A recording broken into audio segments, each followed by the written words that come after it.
Good afternoon, students. So, in the last class, we started with the new chapter, which is chapter 13, water, under which we discussed about water bodies, the various examples of water bodies. Then we discussed about water in our homes, कि हमारे घरों में पानी कैसे आता है. So, in today's class, आज की क्लास में हम एक नया टॉपिक स्टार्ट करेंगे, which is Bowlies. So, I will request you all to turn to page 94. Now you all must be wondering that what are Bowlies, right? Bowlies were ancient water reservoirs where huge amounts of water was stored. So as you can see in this picture, this is a picture of a Bowlie. A Bowlie क्या होता था? पुराने ज़माने में एक water reservoir होता था, मतलब जहाँ पे पानी स्टोर किया जाता था. As you can see, यहाँ पे पानी स्टोर किया गया है. They were built by ancient rulers to provide and store water as backup during droughts. मतलब ये किसने बनाया था? पुराने ज़माने में रूलर्स ने बनाया था to provide and store water. Always remember, Bowlies का काम क्या था? To provide and store water as a backup during droughts. Droughts कब होते हैं? जब बहुत ही कम बारिश आती है, when there is very insufficient amount of rainfall, right? So ये एज अ बैकअप यूज़ किया जाता था during droughts, during those times जब वाटर शॉर्टेज होती थी, to provide and store water.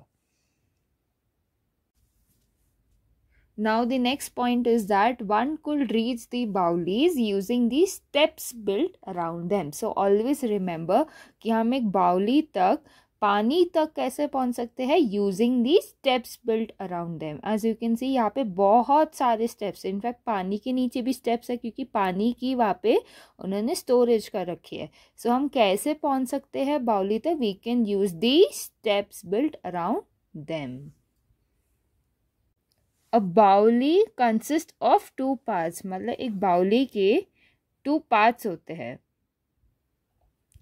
There is a vertical shaft from which water is drawn. मतलब कि एक vertical shaft होती है. मैंने यहाँ पे एक पिक्चर पेस्ट की है. ये जो है, this is a vertical shaft. What? This is a vertical shaft. तो पहला पार्ट क्या है बाउली का? It has a vertical shaft. And second is the surrounding passageways, chambers and steps which provide access to the well. जैसे हमने अभी पीछे भी एक फ़ोटो में देखा था कि स्टेप्स है. तो सेकंड पार्ट क्या है कि द सराउंडिंग पैसेज वे, मतलब ये एक पैसेज है जिसके थ्रू हम पानी तक पहुंच सकते हैं. इसको हम चेम्बर्स भी कह सकते हैं, स्टेप्स भी कह सकते हैं, विच प्रोवाइड एक्सेस. एक्सेस का मतलब है जिसके थ्रू हम उस पानी तक पहुंच सकते हैं in a baoli. So the 2 parts are a vertical shaft and the steps or the passageways. Always remember बाउली के 2 parts होते हैं, which is a vertical shaft and the surrounding passageways. So whenever you see such a kind of a thing, you can easily recognize that it's a bauli. These days most Asian baulis are lying neglected and unused. मतलब आज के date में इन बाउली का इतना significance नहीं रहा है, बिकॉज आजकल इतनी मेथड्स आ गई है to obtain water and store water. So in today's days these are being neglected and unused. They can be repaired and used in areas where water supply is limited by harvesting ground water. हम सबने last class में पढ़ा था कि ground water होता क्या, जो land के भी नीचे होता है, राइट? सो इसमें कहा गया आपके टेक्स्ट बुक्स में कि आज की डेट में भी अगर हम इन बाउलीज को रिपेयर करें तो it can still be use as a water supply. जब ड्राउट्स आए, जब वाटर शॉर्टेज हो, तब भी हम ऐसे बाउलीज को यूज़ कर सकते हैं for water supply to cater to the basic needs of human beings. अब you all, whenever you get a chance to go to Delhi, आप सब में से कोई अगर दिल्ली गए होगे तो आप लोगों ने ज़रूर अग्रसन की बाउली देखी होगी, या अगर आप लोग नहीं गए हो तो whenever you visit Delhi, do visit दी अग्रसन की बाउली. मतलब आज के डेट में भी दिल्ली में अग्रसन की बाउली है, जिसको एज अ टूरिस्ट स्पॉट अभी आजकल एज अ टूरिस्ट स्पॉट लोग विजिट करते हैं. People visit it to see, it is basically tourist spot जहाँ पे पुराने ज़माने में in the previous times water store किया जाता था, right. So one of the example of baoli is Agrasen की baoli. Now the next topic after Baulis is water for cultivation. पानी फॉर कल्टिवेशन, मतलब पानी को कैसे कल्टिवेट किया जाता है, मतलब क्या क्या इसके अंदर चीज़ें आती है. Farmers need water to grow crops in their fields.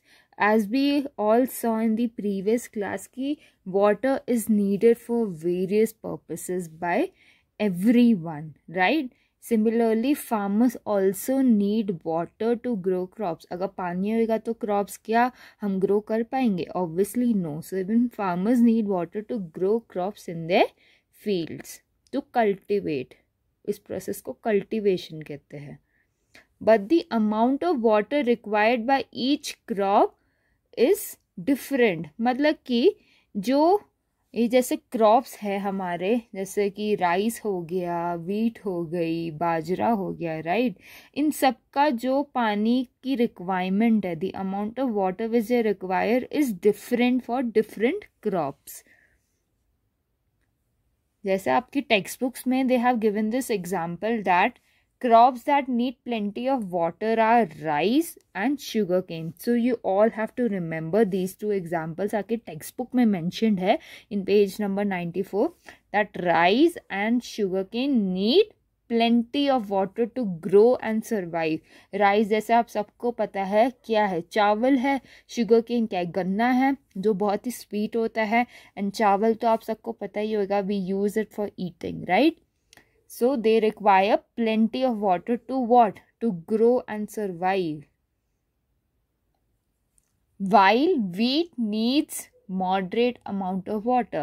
Unlike rice and sugarcane, like we discussed, wheat की water requirement is very moderate. मतलब उसको medium amount of water की requirement है to grow. Okay? So always remember, rice and sugarcane need plenty of water, while as wheat needs moderate amount of water. मतलब medium पानी की requirement है. अब आपके टेक्स्ट बुक्स में एक और पॉइंट मेंशन्ड है, tea plant and bushes need a constant supply of flowing water to keep them moist. मतलब कि ये मैंने आप एक पिक्चर पेस्ट की है, these are tea plants. Tea plants need constant supply of flowing water. मतलब उनको constant supply of flowing water, मतलब उनको कांस्टेंट पानी चाहिए टू कीप देम मॉइस्ट. ठीक है. So tea plant is planted on slope so that the water flows down continuously. जैसा आप यहाँ ही देख सकते हैं इस पिक्चर में कि टी प्लांट जो है एक स्लोप में ग्रो किया जाता है ताकि पानी कंटिन्यूसली उसमें फ्लो करते जाए एंड उनको मॉइस्ट रखे, right. So always remember, tea plant and bushes need constant supply of water.